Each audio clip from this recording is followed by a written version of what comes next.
Komisi Pemilihan Umum Banjarmasin gencar mensosialisasikan pelaksanaan pemilu 2024 mendatang agar berlangsung aman, damai, wan kondusif. Sosialisasi yang dilaksanakan di Hotel Banjarmasin Internasional, Jalan Ahmad Yani, Pal 4,5 Banjarmasin, Baisukan Rabu 30 Agustus 2023 ini menggandeng jajaran Forkopimda di lingkungan pemerintah kota serta camat, wan lurah, jua sejumlah warga Banjarmasin. Komisi Pemilihan Umum Banjarmasin gencar mensosialisasikan pelaksanaan pemilu 2024 mendatang agar berlangsung aman, damai, wan kondusif. Sosialisasi yang dilaksanakan di Hotel Banjarmasin Internasional Jalan Ahmad Yani Pal 4,5 Banjarmasin, Baisukan Rabu 30 Agustus 2023 menggandeng jajaran Forkopimda di lingkungan pemerintah kota serta camat, wan lurah, jua sejumlah warga Banjarmasin. Kapolresta Banjarmasin Kombes Pol Sabana Atmojo Marto Sumito, Wetakoni Prima TV memadahakan, kegiatan sosialisasi pemilu damai ini sebagai upaya untuk mengajak sabaratan pihak dalam mensukseskan pemilu 2024 dengan tertib, aman, wan, damai.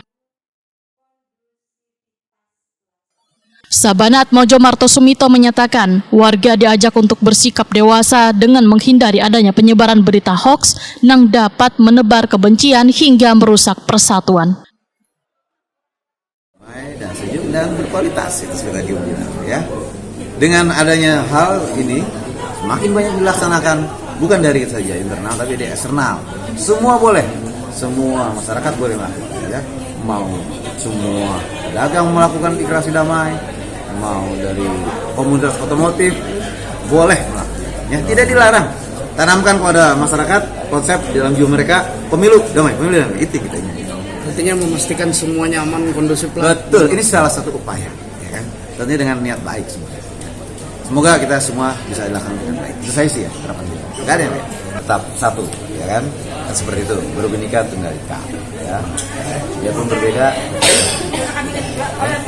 Biarpun berbeda pilihan, namun kita tetap bersatu untuk mendukung Banjarmasin Baiman, Banjarmasin bersih, indah, nyaman dan bermartabat tentunya dengan pemilu 2024 aman, damai dan sejuk dan berkualitas. Amin ya Rabbal. Ketua KPU Banjarmasin Rusnailah memadahakan pihaknya telah melakukan analisis terhadap indeks kerawanan pemilu di Banjarmasin. Analisa ini dipandang dari berbagai elemen wan indikator untuk memastikan wan mengantisipasi pelaksanaan pemilu berjalan dengan kondusif, wan berkualitas di wilayah Banjarmasin. Terciptanya silaturahmi dan kebersamaan, Pak, supaya kita semua bisa melaksanakan tugas dan tanggung jawab kita dalam rangka mempersiapkan pemilu damai ini. Jadi kalau ada masalah dikit bisa sehingga kita bisa mengantisipasi kemungkinan terjadinya gitu.